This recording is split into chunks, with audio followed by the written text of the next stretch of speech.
Beleza, galera? Agora eu vou dar aqui algumas orientações, tá, sobre a prova da sexta-feira de filosofia para o terceiro ano, ok?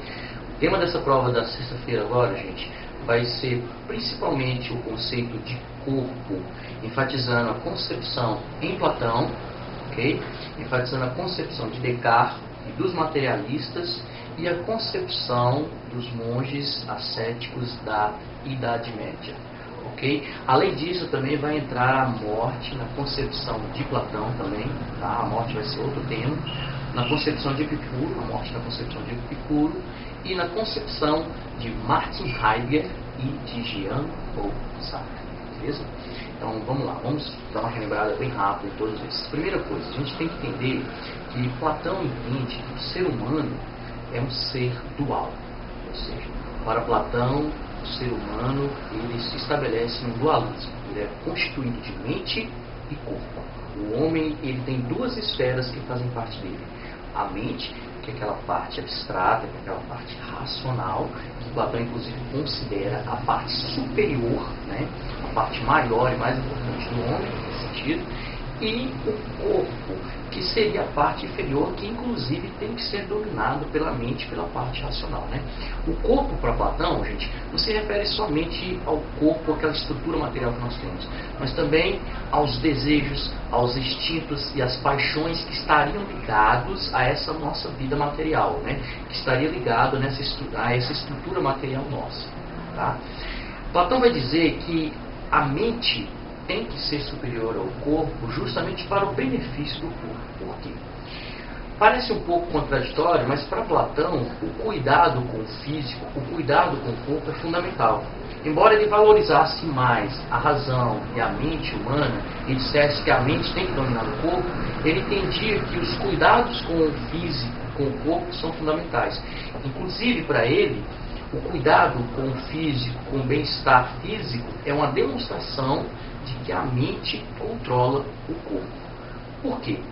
É através da mente, do controle da mente sobre o corpo, que o indivíduo busca uma alimentação balanceada, que o indivíduo busca exercícios regulares, que o indivíduo busca uma vida saudável, uma vida boa para o seu corpo. Ok?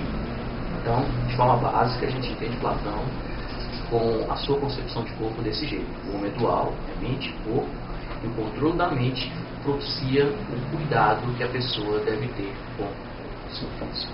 Okay? A Idade Média tem uma concepção diferente da de Platão, porque os monges da Idade Média, eles compreendem que o corpo é fonte de pecado, de degradação e de impureza. Ou seja, a purificação da alma depende, antes de mais nada, da destruição e da degradação do corpo. É necessário degradar, é necessário destruir o corpo para purificar o espírito e purificar a alma.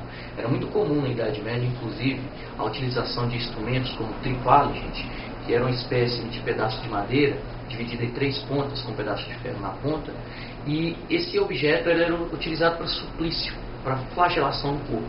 Quanto mais você flagela o corpo, mais você purifica a alma. Então os medievais eles tinham essa ideia de que a purificação da alma depende da flagelação do corpo. Porque o corpo é a origem do pecado e da impureza. Essa situação chegou ao limite tal que existe um pensador chamado Orígenes na Idade Média que chegou a castrar sua própria bolsa escrotal com o objetivo de garantir a purificação da alma diante das impurezas do corpo. Ok? Outra coisa importante é estabelecer a diferença entre a concepção de corpo, né, de ser humano, né, eu falo corpo de ser humano, entre Descartes e os materialistas. Que diferença é essa? Descartes entende que o ser humano, que o homem, é um ser dual, ele concorda com Platão. Tal como Platão, Descartes entende que o homem é constituído de mente, de uma estrutura racional, abstrata, de razão, e é construído também pelo seu corpo, pelos seus sentidos, pelo seu ver, pelo seu ouvir, pelo seu provar e assim por diante, né? Então, tal como Platão, o Descartes é dualista, né? Ele acredita no dualismo, ele acredita que o homem é constituído de alma, alma enquanto psique, enquanto mente, e corpo, né? No sentido de sentido, de sensibilidade, ok?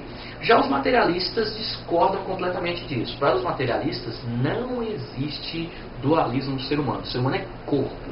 O ser humano é uma estrutura biológica, é um ser biológico como um cachorro, como uma planta ou como qualquer outro animal. Não existe esse dualismo no ser humano para os materialistas, de corpo e mente ou corpo e alma. Para eles, todo ser humano é um organismo biológico. Então essa é a diferença entre os materialistas e René Descartes. O que eles têm em comum? Eles têm de comum o seguinte fato. René Descartes foi um dos patronos da medicina moderna. Por quê? René Descartes compreendia que o corpo humano, na verdade, é uma máquina mecânica da natureza.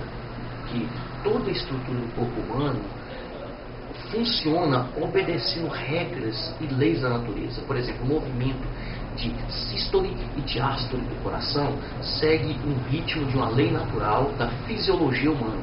E essa lei natural da fisiologia humana, ela é universal em todos os organismos vivos, né? O processo de inspiração, né, de inspiração e expiração, né, de troca de gases nos pulmões, também isso segue uma regra natural da fisiologia humana. Então, o René Descartes, ele compara o corpo humano a uma máquina mecânica com o intuito de mostrar que o corpo humano obedece essas regras naturais. E nesse sentido, o homem que era o pesquisador, que é o estudioso do mundo, passa a ser também objeto de estudo. Ou seja, o grande feito dos pensadores modernos, como René Descartes, por exemplo, é colocar o homem também como objeto de estudo. O homem moderno, baseado principalmente no cartesianismo, não é simplesmente o homem que pesquisa o mundo, é o homem que pesquisa a si mesmo, e coloca o próprio homem como objeto de pesquisa. É isso que fundamenta a medicina, a psicologia, a sociologia, que são ciências que têm o ser humano como o seu objeto de pesquisa. Nesse ponto, os materialistas concordam com Descartes. Os materialistas veem o homem não só como ser que pesquisa, mas um ser a ser pesquisado também, a ser um objeto de pesquisa e de investigação. Okay? Vamos entrar bem rapidinho aqui também na morte, gente, para não delongar muito o nosso trabalho aqui. Primeiramente, a ideia de morte para Platão e para Sócrates. Sócrates e Platão entendem que morte pode ser positiva, inclusive mais positiva que vida. Quando? Nós podemos resumir essa ideia de morte de Platão e Sócrates com a seguinte frase, gente.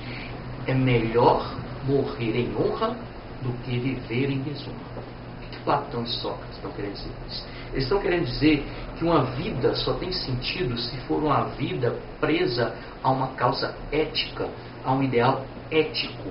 A vida não é válida em si mesma, quer dizer, não é o ato de viver que torna a vida válida, mas o ato de viver em nome de uma causa ética. E se não houver essa causa ética, essa vida não tem sentido. Portanto, para Platão e para Sócrates, faz muito mais sentido morrer por uma causa ética do que morrer sem essa causa ética, né? E aí que o Sócrates vai entender que é muito mais belo, é muito mais importante morrer em honra do que viver em desonra. Quer dizer, uma vida sem um compromisso, sem uma coerência com o ideal que você sempre acreditou, é uma vida que não vale a pena.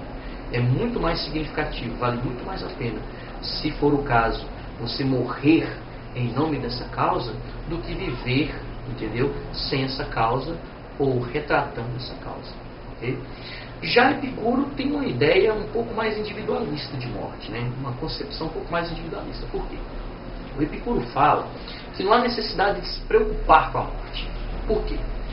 Epicuro diz que o segredo da felicidade é evitar a dor e buscar o prazer. Tudo que te dá prazer é bom, tudo que te causa dor é ruim. Agora, dor e prazer você só tem quando você sente. Ok? Quando você deixa de sentir, não há dor e não há prazer, porque você não sente. E o Epicuro vai dizer, a morte é um estado indolor. Por que um estado indolor? Porque também é um estado onde não há prazer.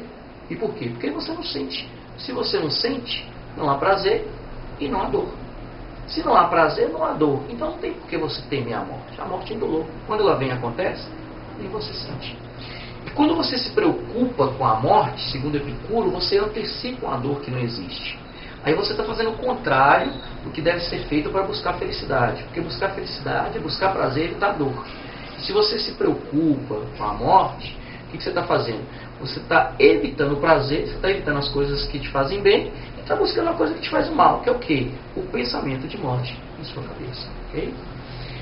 Para finalizar, gente, vamos falar bem rapidinho também sobre a concepção de morte que existe no filósofo alemão Martin Heidegger e no filósofo francês Jean-Paul Sartre. O que acontece? O Martin Heidegger tem uma visão positiva também da morte. Não é igual a de Platão, mas é positiva. Por quê? Heidegger entende que o homem é a interseção, ou é o intervalo entre nascimento e morte. O nascimento é a saída, é onde todo ser humano começa ali sua existência. A morte é a situação limite, é o momento onde acabou, onde você fecha todos os seus projetos, onde silencia, né? Onde para tudo que você vinha realizando no decorrer da sua vida. Nesse sentido, Heidegger entende que a morte faz tão parte da vida quanto o próprio nascimento. Por quê? Porque o Heidegger entende que a morte faz parte da existência, né? Faz parte desse ciclo que todo ser humano tem que passar. Tá? Porque para Heidegger, ser humano não é um ser que nasce pronto, que nasce acabado, que nasce com a tendência X ou A.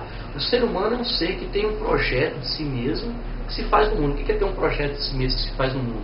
Nós fazemos nossas escolhas, nós nos relacionamos com as diferentes sociedades, nós construímos projetos de vida, nós somos esses projetos que nós determinamos para nós mesmos. Né?